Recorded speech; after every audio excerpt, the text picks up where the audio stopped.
said, I hope this is a mega find. And it's turned out to be just that, a mega find. If we'd got live dinosaurs, we could time them like I've just timed this race. Warm-bloodedness is a wonderful adaptation. It carries a tremendous price. The price of eating all the time at fabulous rates.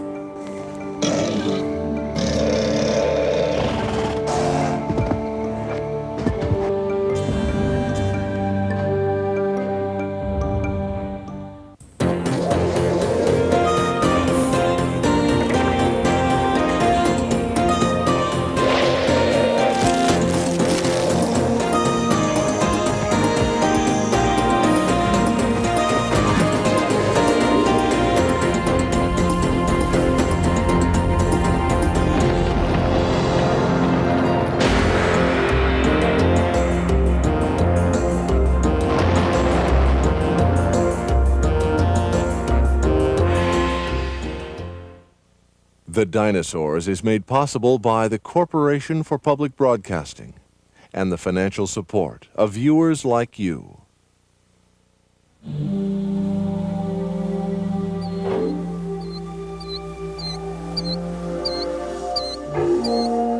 Dinosaurs have vanished from the face of the earth.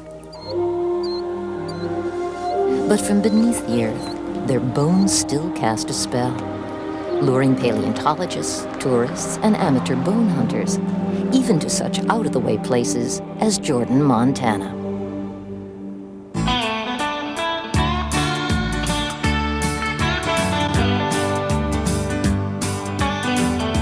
For the folks of Garfield County, prospecting for bones is a hobby that can get exciting at any moment. On Labor Day 1988, ranchers Tom and Kathy Wankel drove out into the Montana hills. Oh, I've always been a rock hound all my life. I've loved arrowheads and about anything old, and I've always walked around looking at the ground. Well, that morning we had the good fortune of having babysitters for our kids, so we were on our own, and we wanted to get out early when the morning light seemed to be more productive.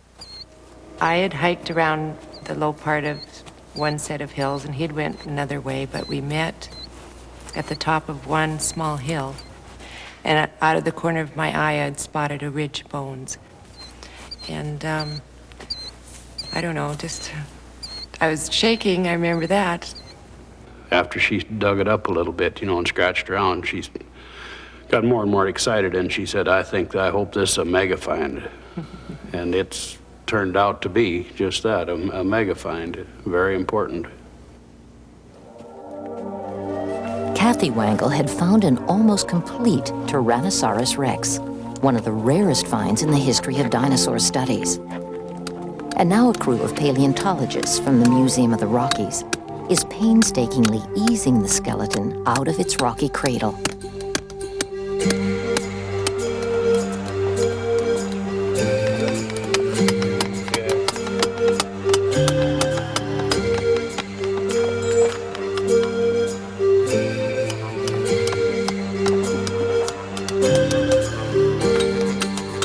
They work on the broken bones like doctors, setting them in a protective plaster cast, and then digging the underside out 1 inch at a time.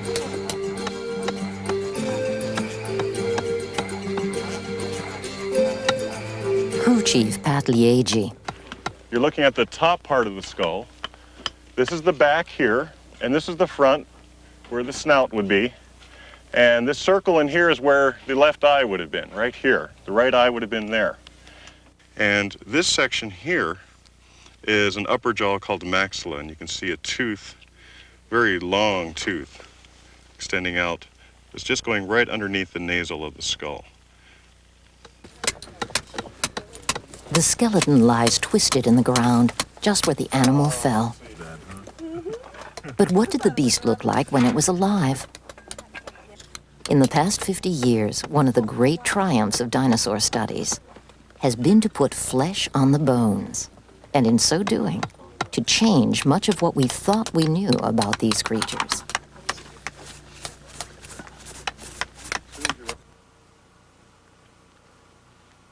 This is Yale University's Peabody Museum, where John Ostrom is curator.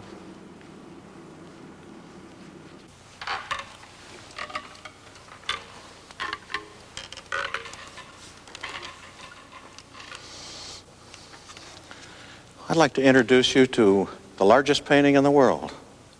It portrays time over a span of about 350 million years, from the Devonian period back in the Paleozoic, all the way up to the end of the dinosaur era, the end of the Mesozoic. It's called the Age of Reptiles.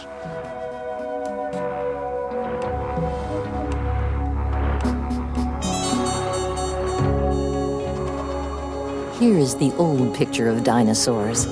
Pea-brained giants lumbering through lush tropical foliage, gorging themselves on leaves and grass. For years, the stereotype was magnificently represented by this mural. Since the 40s, when it was painted, a number of discoveries have been made, and new ideas have been thrown into the debate. And perhaps one of the most important discoveries was made by me.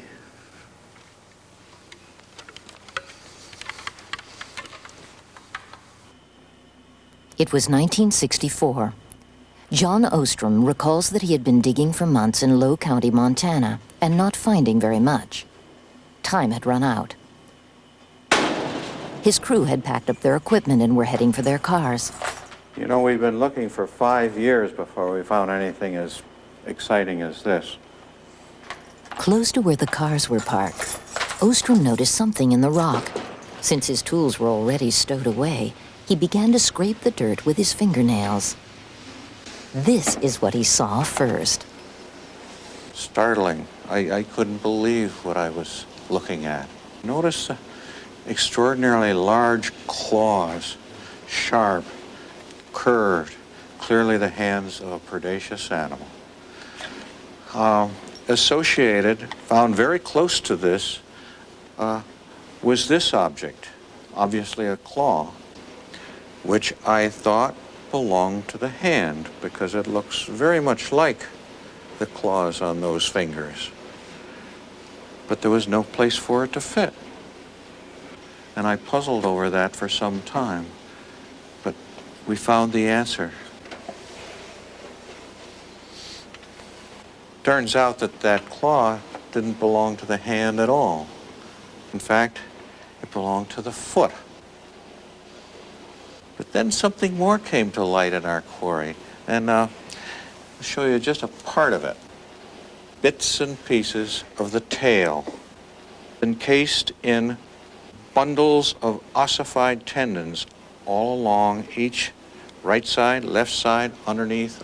This made the tail completely stiff, like what I picture as a balancing pole. It helped the animal keep its balance while it was using those sickles on its feet for killing whatever it was hungry for.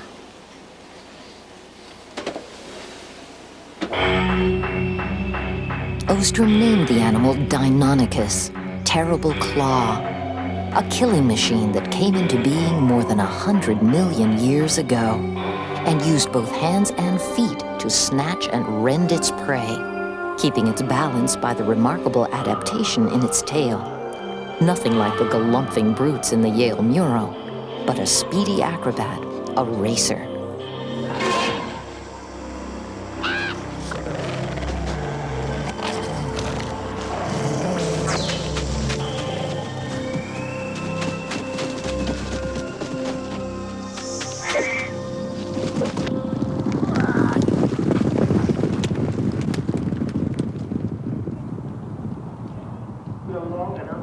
Pontefract Racetrack outside Leeds, England.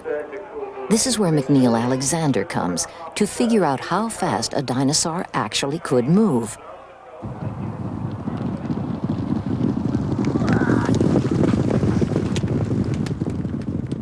Back in the 70s, people were arguing whether the dinosaurs were lumbering monsters or formidable running machines.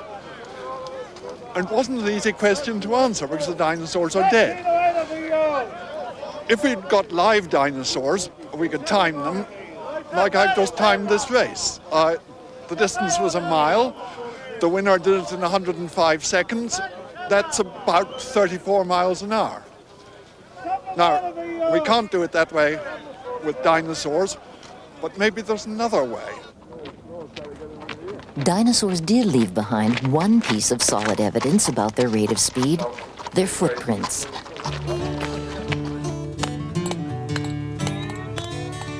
This is one of the largest sets of dinosaur tracks ever found. They're preserved in a riverbed in Glen Rose, Texas.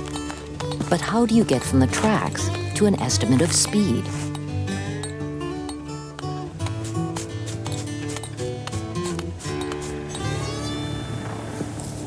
Here they come, Meg. That's fine.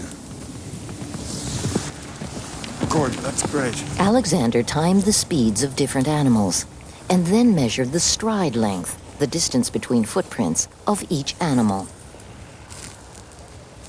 That's 3 meters 30, 10 feet 10 inches.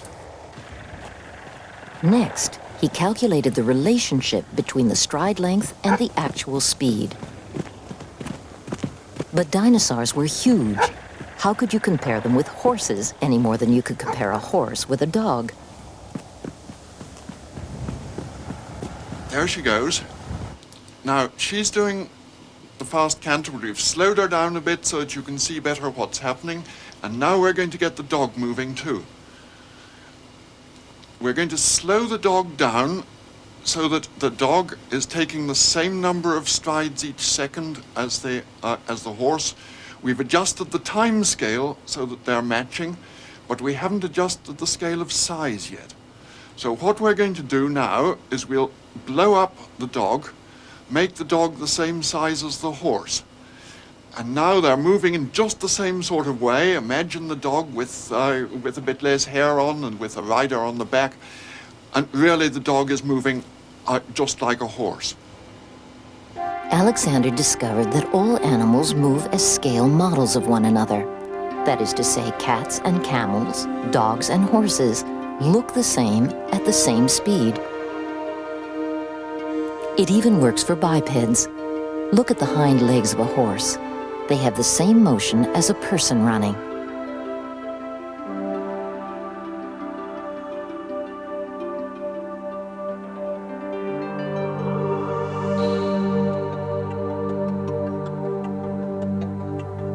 By measuring the fossil bones, Alexander knows the leg length of a dinosaur.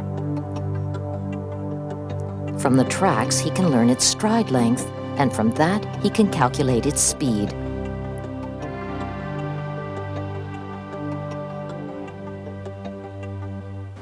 I looked round at the dinosaur tracks. I started off with the really famous ones from Texas and worked out the speed of the big sauropod dinosaurs there. And oh dear, they were slower than I am. Real slow human walking speed. But what about the sauropod's top speed? Speed takes power. That means the faster an animal runs, the stronger its legs have to be in relation to its bulk. By calculating the strength of dinosaur leg bones, Alexander was able to make some comparisons. An elephant can trot along at about 16 miles an hour. That was probably top speed for a Apatosaurus.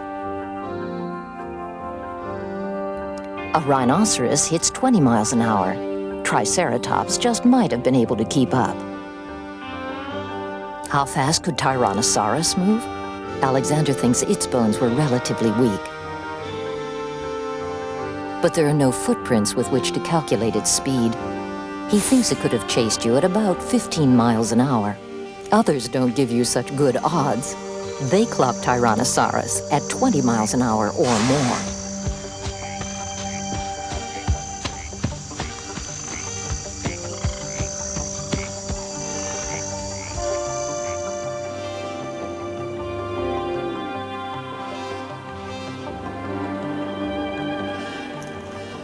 Here in Arizona, in the Painted Desert, the Alexander formula is about to be applied. Grad student Grace Irby and paleontologist Jim Farlow are looking for a set of dinosaur footprints. They ought to be around here somewhere, because paleontologist R.T. Bird reported in the 1930s that he'd seen them.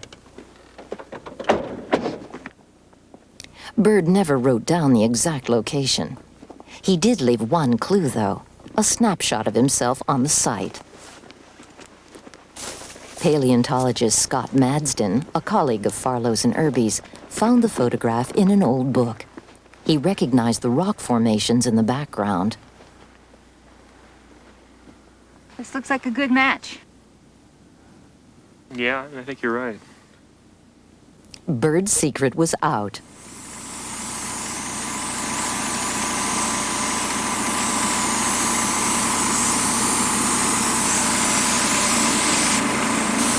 Scott Madsen came out here. He ran into the same problem we've got right here now. He thinks he's got the site all lined up with landmarks, but no tracks. Can't find any tracks anywhere. Thinks he's made a mistake, but what happened is that between times you have sand blowing in here, getting washed in. Sand completely covers up the site, so you've got to do a pretty thorough site cleanup to get all this stuff off before you can see any of the footprints.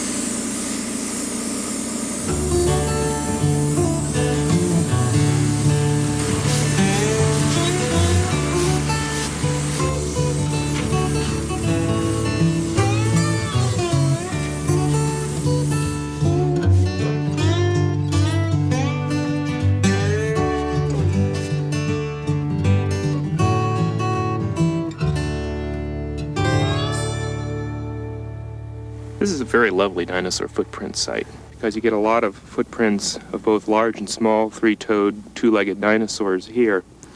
And I really like dinosaur footprints. I've worked on dinosaur skeletons. You can get a lot of information from them. But when you get right down to it, even the best dinosaur skeleton is a corpse. It's just some dead thing there. Whereas when you look down at those dinosaur trackways down there, you see where the animal goes one step after another. It's almost like a kind of time machine back into the days of the giant reptiles. These tracks belong to a theropod, a meat-eating dinosaur about the size of an ostrich.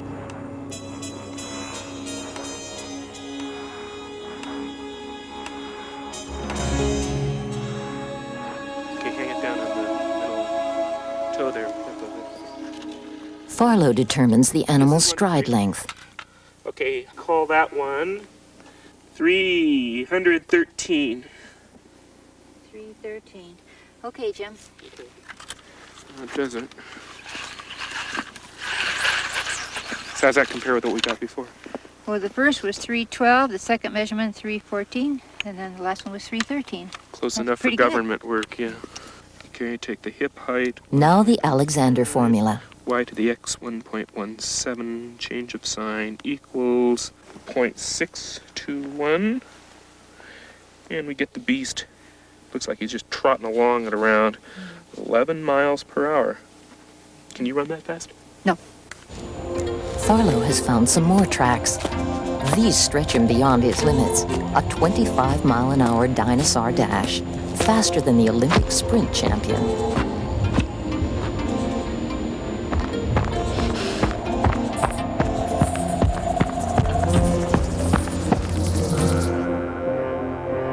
This in turn raises a new question.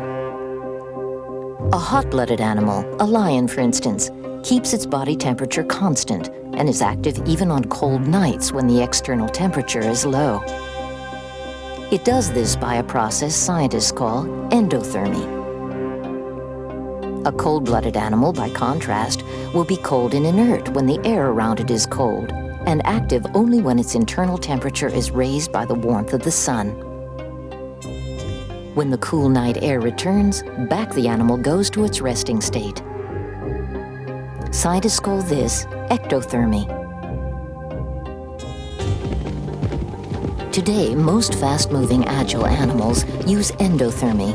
They are hot-blooded.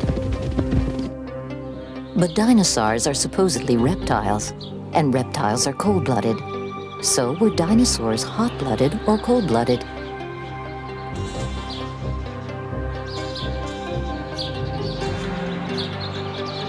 A zoo is as good a place as any to find out.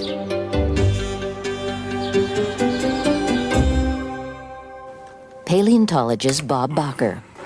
We're here in the National Zoo, where they're about to feed fabulous furballs, that is, small mammals, hot-blooded animals. And the essence of being hot-blooded is eating lots, eating all the time. If you're hot-blooded, your body furnace just churns up calories, your dietary chores are just never done, never. Cold-bloodedness is a whole different thing. Good example, a meat-eating cat in the wild. How much does your Jeffrey's cat weigh, about? Approximately 8 pounds. 8 pounds, okay. Total weight of food, you'd offer it? We offer between 3 to 5 pounds. 3 to 5, okay. Here's 5 pounds of meat. That's a weekly ration for a small carnivorous mammal, small hot blood. Let's exchange the mammal for a lizard now. Okay. Cold-blooded lizard on the same diet in the same habitat, a zoo or the wild, you would only need the corner of this. Less than a quarter a pound. 1/20th as much meat per week for the lizard because it's cold-blooded. Warm-bloodedness is a wonderful adaptation, but it carries a tremendous price. The price of eating all the time at fabulous rates. The enormous difference in food intake between reptiles and mammals gives Bacher what he needs to test his idea about dinosaurs. Among hot-blooded predators, there's a definite ratio of predator to prey. If a predator is hot-blooded, it needs to eat 50 times its own weight a year to stay alive, with the result that among hot-blooded animals, 2% are predators, the rest are prey. A cold-blooded predator, on the other hand, such as a crocodile, needs to eat only 5 times its own weight a year to survive.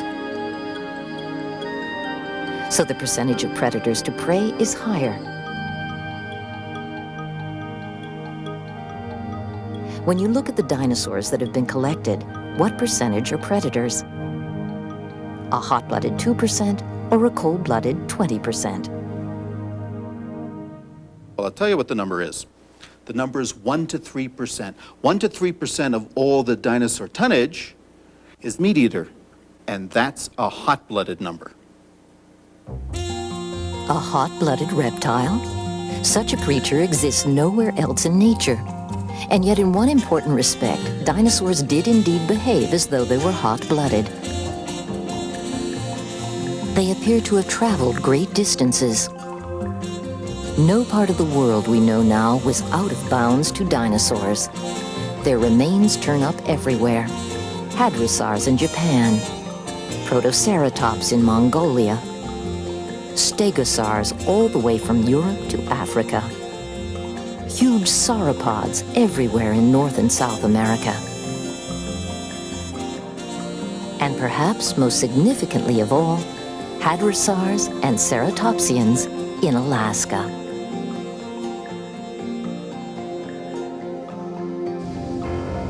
The North Slope of Alaska, 100 miles above the Arctic Circle. Most of the year it's a frozen wasteland, but for a month in summer, the temperature climbs as high as 40 degrees. A team of scientists has taken advantage of the relatively balmy weather to look for evidence that would help settle the debate over dinosaurs' body temperatures.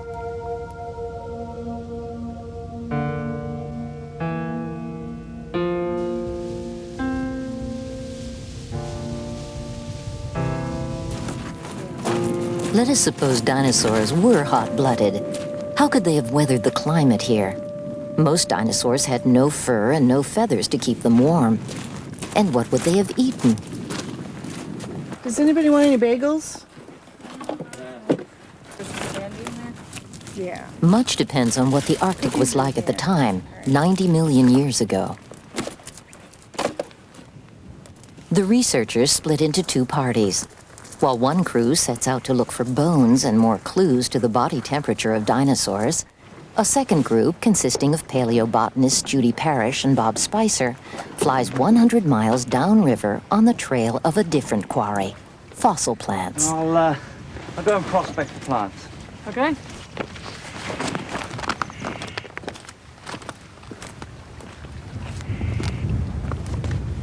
Judy Parrish. This is a impression of a log that's about 90 million years old. We can see the pattern of the wood. This may be an impression of the bark here, and we can see that it was a large tree. We know from other samples of trees from this age rock that these trees had very wide growth rings. And what that tells us is that during the growing season, they grew very happily. Tree rings have got usually light and dark bands. The light band is laid down when the tree is growing during the summer, and the dark band is laid down in the fall if the growing season has a cool part to it.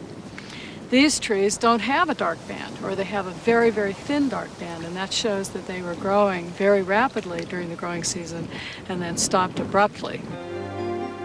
And from the fossil leaves, Spicer and Parrish can deduce what the weather was like. Here in prehistoric Alaska, the temperature averaged about 50 degrees Fahrenheit.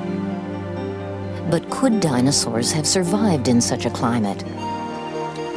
One answer is visible right here, only 100 miles away, where the other party's been working. Over 1,000 dinosaur bones have been collected on this slope in the last 10 years. Paleontologist Andy Krumhart. This is the very bottom of the bone bed, and as you can see, there's just piles of bones just all jammed together. It started, I hit this little tip of a bone right here. This is a scapula, that's your shoulder blade bone right here of a young individual. And in taking that out, I ran into bone on either side. There's a long fibula bone right here, which is a leg bone. There's a rib here, an arm bone here.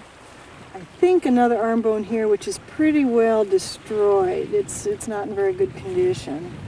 It's going to continue underneath me and continue that way, and I'm going to have to take out some of the side here and some of this back here to probably finish it off. And no doubt it goes back into the bank as well.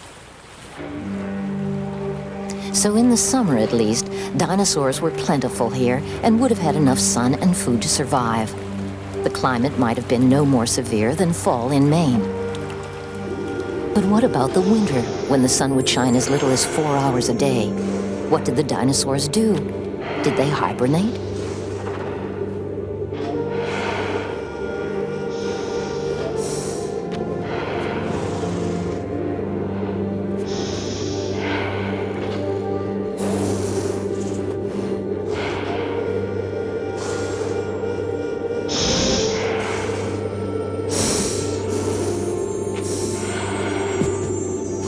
But if I was a dinosaur, I wouldn't want to stay up here during the winter. 3 months of darkness and temperatures probably falling down to around about freezing point. So, like many modern caribou, for example, I think that the dinosaurs probably migrated. Probably in large herds, maybe hundreds or thousands at a time, moving north in the spring, following the spring flush of growth, spending the summer on the Arctic slope where lots of food was to be had and the daylight was constant. And then as the year waned and the winter came on, moving south again, following the food resources.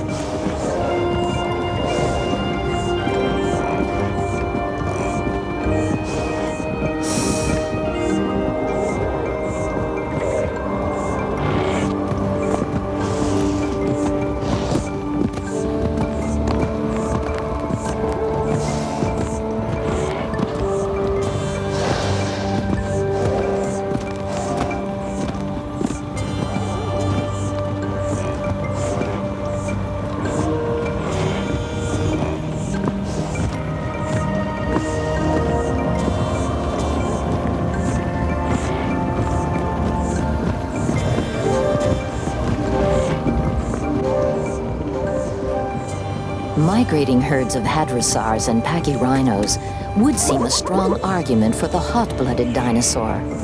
It doesn't seem possible that a cold-blooded animal could muster the sustained energy to make a journey of hundreds of miles in almost freezing weather. But maybe they could. Dragon 2, this is Dragon 1. Dragon 2, this is Dragon 1. Come in, please. Tamarindo on Costa Rica's Pacific coast. Yeah, this is the north team. I'm reaching the end of my run, and I haven't seen any tracks yet. I think it's a little early. Jim Spatilla is an animal physiologist from Drexel University in Philadelphia. Along with his colleagues, he's looking for a leatherback turtle. The leatherback is the largest extant marine reptile, and every year it makes a 2,000-mile journey to tropical Costa Rica from cool northern Pacific waters to lay its eggs.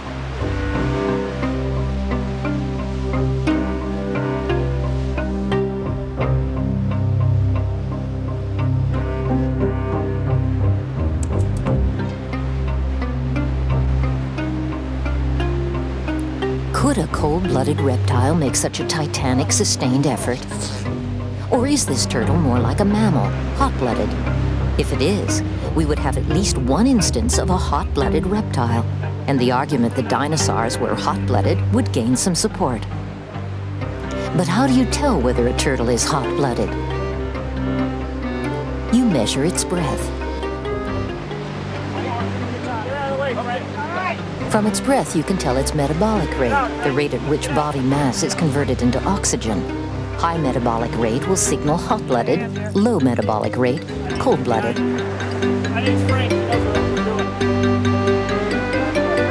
Yeah, get it straight. Make sure it's tight. All right. Got it? Got it. All right, let's get down. Way to the bottom. You guys okay with that? All right? Yep. Fine. Yeah. So we have to weigh the turtle in order to get the relationship between its metabolic rate and its body size. Bigger animals have a lower metabolic rate than smaller animals. So if we're going to find out what dinosaurs did, we need to know the biggest reptile, the leatherback turtle. So a 300-kilogram leatherback is about as big as we can work with. The only thing bigger is a Nile crocodile, 24 feet long, which will eat half of our investigators. So we don't work with that animal. We've got 300 kilograms, take away 10 for the net. 290 kilograms is the weight, the mass, about 625 pounds. Now we've put the mask on the turtle. It's just a 5-gallon water jug. And we check to make sure that she can breathe freely, but that the mask is sealed. We use duct tape. Now you can actually hear the air coming out. And we want to keep that valve in the, just keep it all down in there. We don't want sand on it. Keep it down until we're ready. I'll show you how to do it.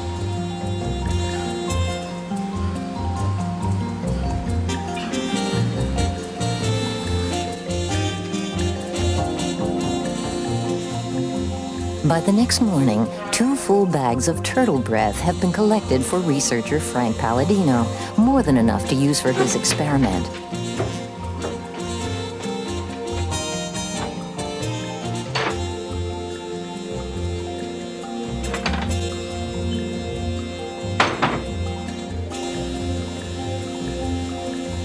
He analyzes the turtle's breath for oxygen and carbon dioxide content.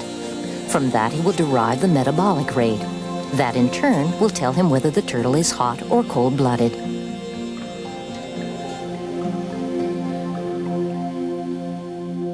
The results we've obtained here are very exciting and quite unique because they have shown us that although the leatherback's energy consumption is somewhat higher than we would expect for a reptile of this size, it is very unlike the large mammals such as elephants and birds that I've worked with in the past.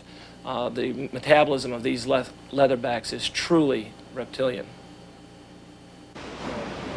But if the turtle is cold-blooded, and if dinosaurs were too, then how can they make the long journey from Alaska to warmer climates? For turtles, it may be that they can swim. But how would the dinosaurs have made the trip? The answer, says Spatilla, lies in their huge bulk. There we go. Big objects, whether they're houses or turtles, reptiles, mammals, all heat and cool slower than small objects. It's that combination of insulation and body size that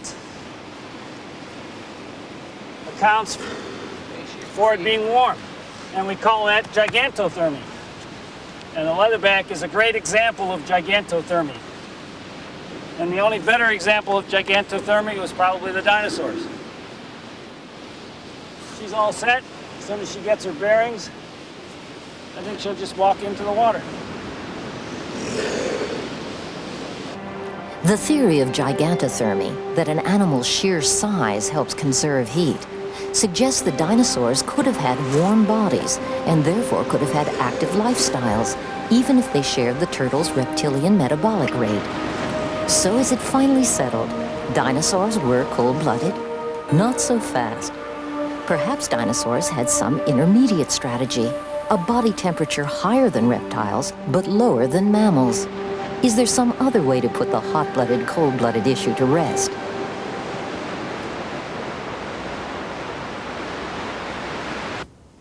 Paleontologist Jack Horner. What we have here is a nest of baby duck-billed dinosaurs, maiasaurs, and an adult. And our problem is how you get from being a hatchling at 16 to 18 inches long up to an animal that's 25 or 30 feet long. We know that if we were to compare them to modern crocodiles or alligators, these kinds of animals grow about a foot a year. So if the dinosaurs grew like a fast reptile, they'd hatch out at 16 to 18 inches long, it would take them 20 years to get up to the size of an adult. Well, as it turns out, we have a way of determining how long it actually took, and that is by looking at the internal structure of the bone itself. A series of femur bones belonging to several maiasaurs from baby to adult gives Horner an almost direct look at a growing dinosaur.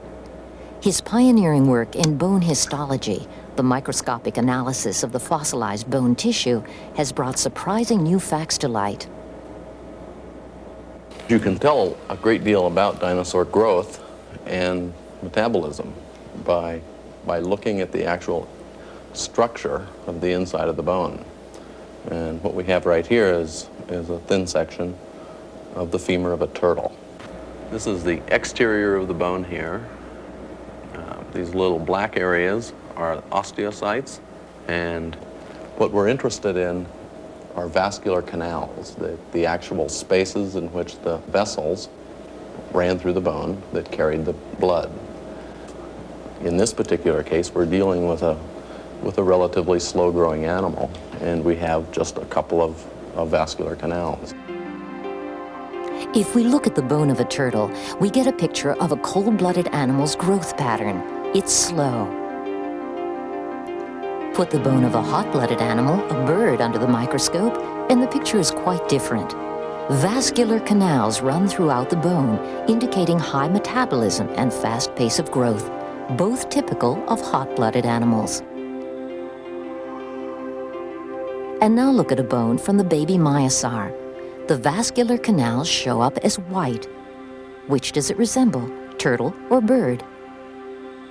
As you can see, a dinosaur has dense vascularization, just like we see in birds. In fact, there's actually more vascularization than we see in some of the large birds like ostriches and emus and things like that. Now, if we remember this, and now we'll go on to an adult dinosaur. As you can see, in the adult bone, there's lots of these vascular canals where the little white spots are. And what's interesting here is this dark line that you see running right down here. And that is an arrest line. When the animal was younger, it was growing relatively fast, and it was growing and growing and growing, and at this particular point, growth slowed down. And like us and like a lot of other animals, metabolism slows down. I mean, we do it when we're about 40 years old, and dinosaurs did it as well, but they appear to have done it when they were about 4 years old. For Horner, the many vascular canals and the thin arrest line settled the dispute. So the bone histology basically tells us that dinosaurs had relatively pretty high metabolism, that they grew really fast, and that they were much more like birds than they were like reptiles, and were probably very active animals like birds, and not sluggish like reptiles. The final word has not been spoken in this dispute. Some scientists say Horner's maiasaurs may be a special case, but many authorities now agree with him and say yes, Dinosaurs were indeed warm-blooded.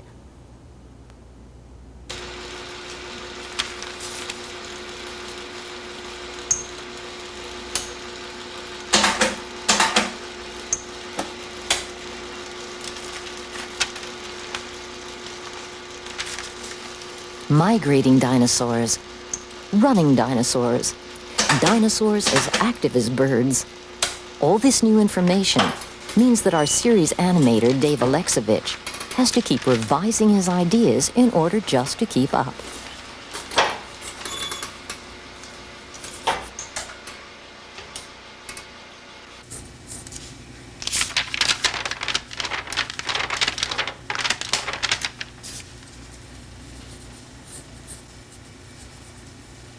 For help with his stegosaur, he goes to Bob Bacher. This is the original mount from about 1920 and is still a darn good mount. You won't find another dinosaur with armor plates as big as Stegosaurus laticeps. It's great armor, and it could wiggle. Those plates could wiggle. You mean those plates could move? Yeah, look at the way they're set in the body, just by their bottom edge, a thin edge. Just a little tug of the skin muscle, and that thing's flipping right to left. That would scare a predator. In fact, this whole animal is incredibly flexible from nose to the hips. There's no stiffening anywhere in the torso. There's no stiffening in the shoulder. That body could twist from side to side and turn itself into a U-turn. I mean, this is Mesozoic martial arts with a lot of choreography. And the reason for all this choreography is at the tail end are the 4 anti-predator spikes. Really, really sharp. Great design. Super to draw, super to animate, I bet.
The dinosaurs that followed Stegosaurus, such as Triceratops, had totally different approaches to offense and defense. Like Triceratops, a aggressive, charging, counterattack way of dealing with a big predator.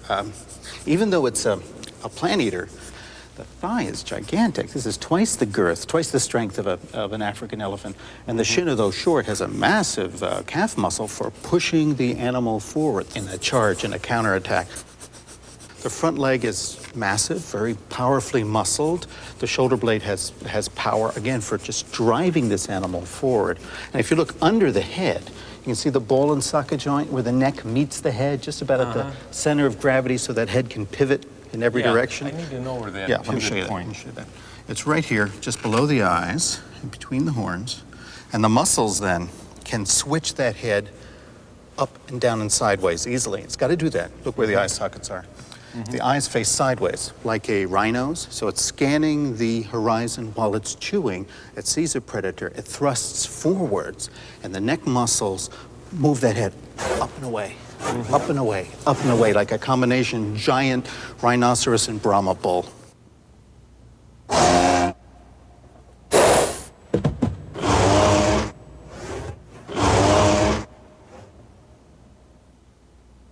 Here is the best reason for all that solid defense: Tyrannosaurus rex. Not every dinosaur was a peaceable grazer. Some ate meat, a lot of meat. And from Bob Barker, our animator gets a picture of the mechanics of this bone-crushing carnivore. Right here in the power plant, we should see a gigantic set of lungs and a gigantic heart. And what in fact we have is this enormous spread of ribs encompassing the heart cavity and the lung cavity. This isn't the power plant of a lizard of 7,000 pounds. This is the power plant of an eagle-like predator that could run and fight and kill hour after hour without fatigue. These teeth are unusual. They're strange. They're not sharp. They're like great steel railroad spikes for jamming into tendon and bone and splintering backbones and killing with one tremendous crunch. So I envision a hunt of T-Rex. Let's say this young female with chicks to feed. She's out searching with those forwardly facing eyes, searching the landscape for a Triceratops she can cut out from the herd.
These new ideas have been taken to heart by the world's museums.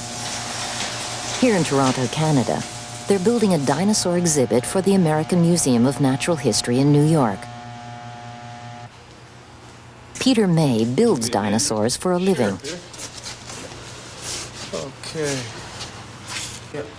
You take that out. Just the front pin.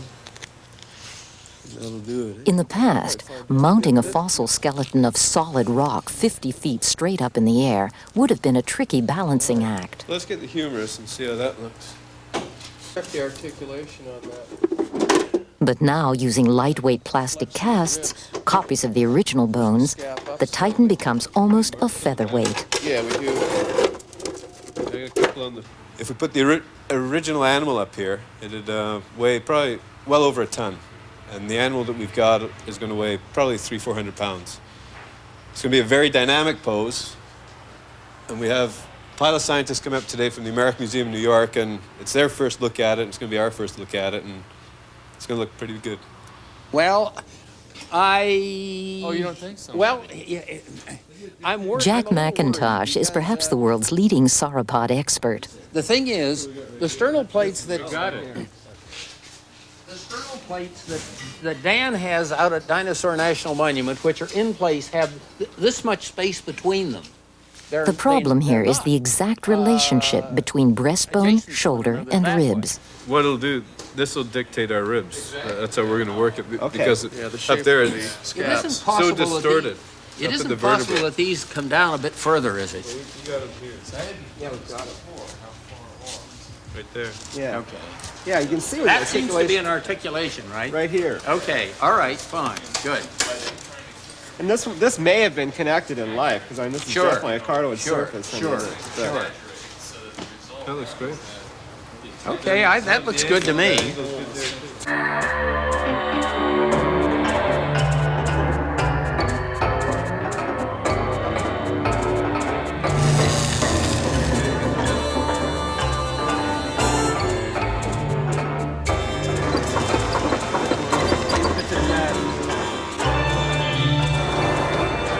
In December 1991, the new construction opened in New York City at the American Museum of Natural History.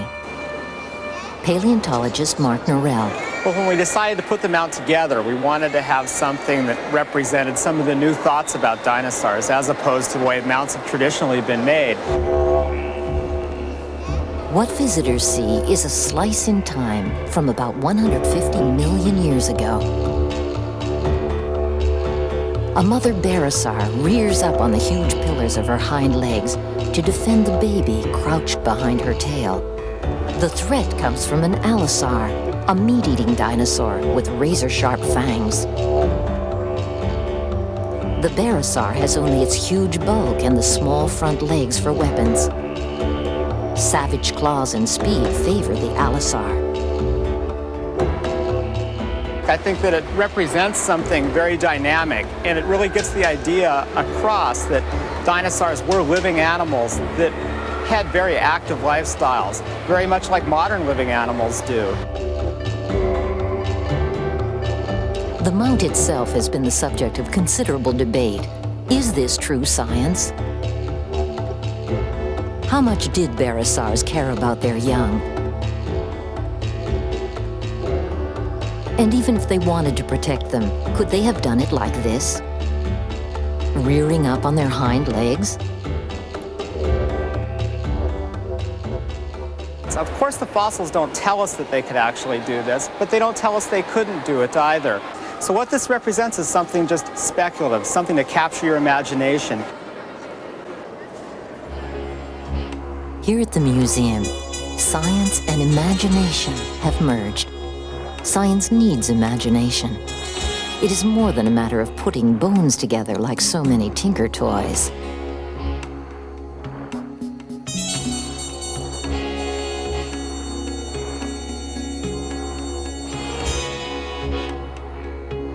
This exhibit could have been assembled only by a coalition of science, informed guesswork, and creativity. That creativity has been pushed to its limits in recent years, as scientists have used every weapon in their armory to pierce the most intimate secrets of the dinosaur's life.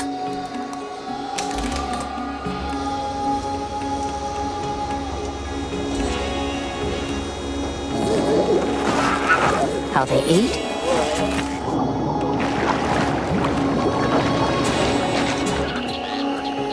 how they digested,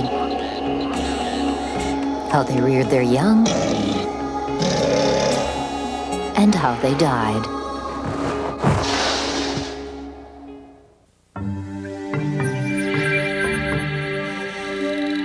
I knew that if we were going to tell the story of the origin of dinosaurs, we had to come here. We can look at its jaws and imagine the great gulps of flesh it could have taken from the thigh of Desmatasuchus, whatever. What's striking about the fossils we find here is the incredible low diversity of species. And I thought to myself, something's here. And Bob picked up a little dentary with teeth in it, and he looked at it, and his mouth fell open, and he said, "You're right, Jack. This is a baby dinosaur.